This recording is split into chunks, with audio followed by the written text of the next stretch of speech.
Colonel Douglas McGregor has recently disclosed significant revelations regarding the current US government's politicization of various global conflicts for its own agenda. This revelation has sparked widespread discussions. According to McGregor, the US is strategically engaging in wars, particularly targeting Russia, for reasons unrelated to the interests of Europeans and the people of the Western world. In a recent interview, McGregor, a retired US Army officer and military analyst, elaborated on the consequences of this approach and shared insights into the subsequent developments. Specifically, McGregor addressed the approval of an $886 billion defense budget by the House of Representatives, surpassing the combined budgets of the next 12 countries, including major players like Russia, China, and Great Britain. This budget encompasses funding for and the maintenance of over 900 foreign military bases. Colonel Douglas McGregor was asked, "Is this simply the customary course of affairs, regardless of who occupies the White House?" His response was a resounding affirmative. "It is an uncontrollable force benefiting numerous individuals on Capitol Hill and within the Beltway." He clarified that, as President Biden and others have acknowledged, it sustains various production lines, generating both essential and unnecessary goods. The crucial point is that this practice is deeply entrenched in the culture of Washington. He also expressed the belief that no substantial change will occur until the United States confronts an inevitable financial crisis. Nassim Taleb and other experts have cautioned that a financial downturn is imminent and will halt the current spending spree. Until that crisis unfolds, he asserted, there will be no alteration, using his own words. However, the fundamental issue lies in the entrenched nature of this behavior within the Washington community, and meaningful change will only occur when the country is financially strained. When asked about the advice he would offer as the Secretary of Defense of the United States, he emphasized the urgent need for a new national military strategy, akin to NSC 68 but adapted to the contemporary context. NSC 68 was the document that transformed the containment strategy into a militarized one, ultimately shaping the present state of the United States. He underscored the necessity for crafting a new national security strategy based on such a document, advocating for its passage into legislation. The paramount principle in this strategy, he argued, should be a commitment that the US will refrain from employing military force beyond its borders unless faced with an attack. The secondary priority should involve a concentrated emphasis on defending the Western Hemisphere, entailing the safeguarding of borders, the country at large, coastal waters, and a re-evaluation of all alliance commitments. He emphasized that the United States cannot afford nor requires all of these agreements, considering the significant changes in the world since most of these pacts were established. This is the foundational premise. Examining the military itself, he advocated for a substantial reduction in the numbers of regional unified commands, suggesting a significant downsizing.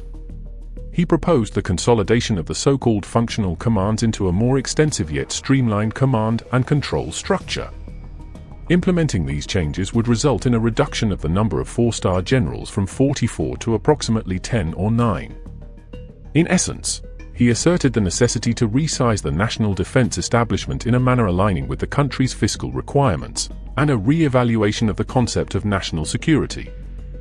The Colonel's perspective on national security challenges the prevailing notion of global military dominance, led by the USA and its armed forces. He contends that this dominance is not only unnecessary but counterproductive, creating more issues than it resolves. His answer was no to US involvement in conflicts in Africa and Syria is grounded in practical experience.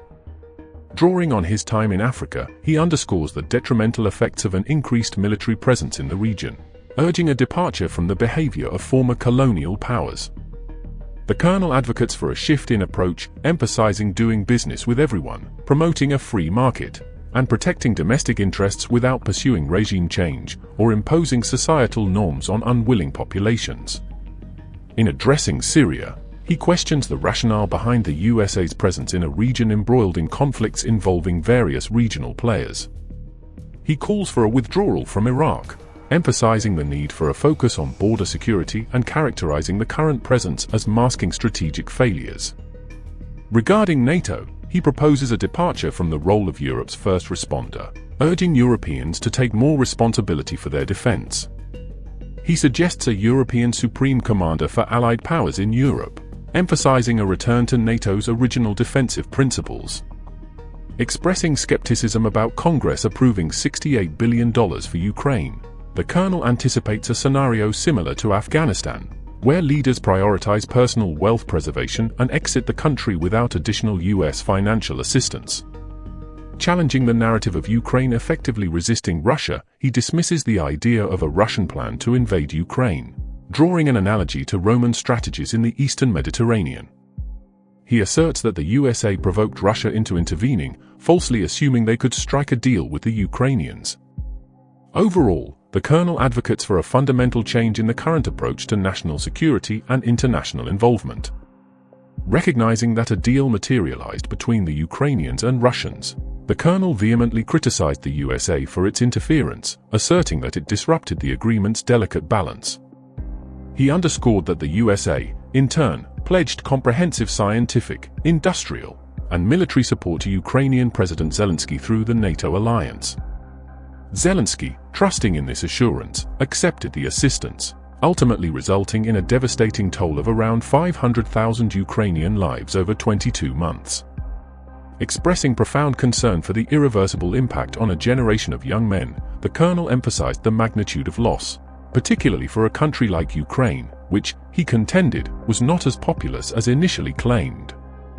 He concluded by asserting that the USA's involvement in the Russia-Ukraine war stems from an elite class centered around Washington, claiming that this powerful group, spanning Washington, London, and New York City, pursues its own agenda unrelated to the interests of Europeans and the Western world. According to the colonel, there is no justification for the conflict, as no imminent threat existed.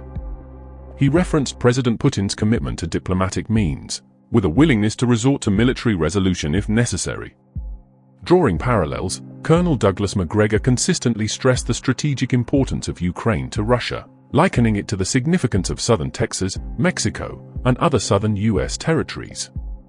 In essence, the colonel argued that Putin is unlikely to relinquish Ukraine, and if necessary, he has the time and forces to move them westward. Meanwhile, NATO's perceived weakening is likened to a dying entity on life support. Behind the scenes, an air of uncertainty prevails, and the question of what now lingers.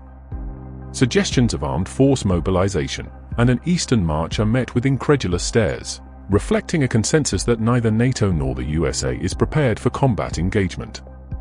What are your thoughts on this complex geopolitical scenario? Share them in the comments section below.